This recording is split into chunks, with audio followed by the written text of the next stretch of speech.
Your to-do list isn't productivity, it's performance anxiety with bullet points.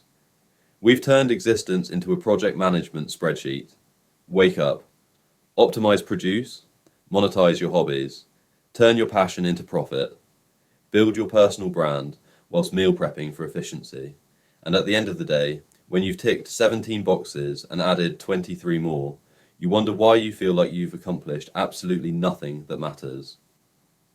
Here's what's darkly funny. We're busier than ever and achieving less than previous generations who worked fewer hours.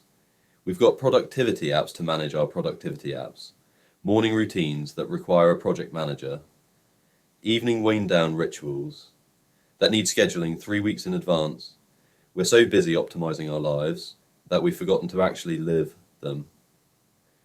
Your to-do list isn't helping you. It's just proof you're participating.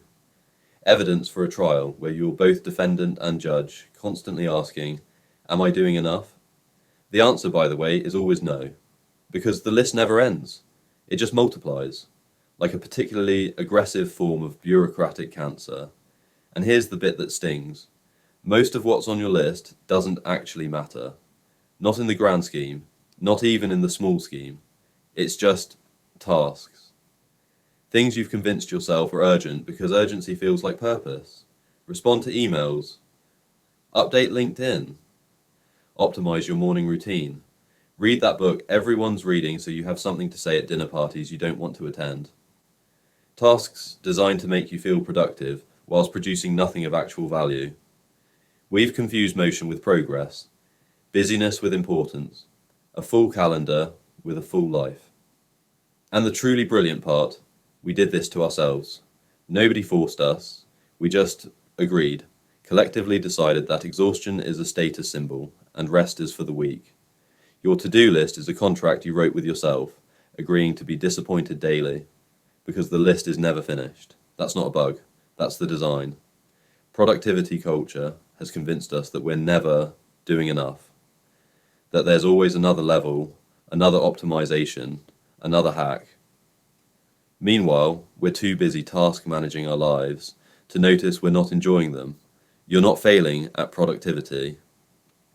Productivity is failing you. It was always meant to, because a population that's perpetually busy, perpetually inadequate, perpetually chasing the next optimization, is a population that's too exhausted to ask uncomfortable questions. Like, what's this all for? When was the last time you did something that wasn't on a list? Not relaxation scheduled for 7 p.m. Not self-care Sunday as per routine. Actually did something unplanned, unoptimized, unmeasured. We've turned everything into a task, even joy, even rest. Take a bath goes on the to-do list, right between reply to client and research investment strategies, as if your existence requires a project manager just to function. Here's the dark bit. You've become so efficient at task completion that you've forgotten what you're completing tasks for. The to-do list isn't serving your life. Your life is serving the to-do list. You're not the boss. You're the employee, and you're not even getting paid. So here's your permission slip. Most of it doesn't matter. The urgent email, the optimized routine, the networking event, the personal brand building. What matters is so small and so simple that productivity culture can't monetize it. Sitting, thinking, being present for a conversation without mentally drafting your next task, actually finishing your tea before it goes cold because you were too busy being productive to drink it. Your to-do list is a performance, and you're the only one in the audience. You will never finish the list. That's not failure. That's just reality. The list is infinite.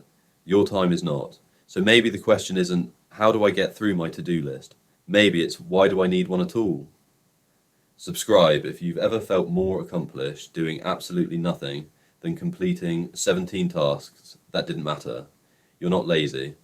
You're just tired of performing productivity for an audience that doesn't exist.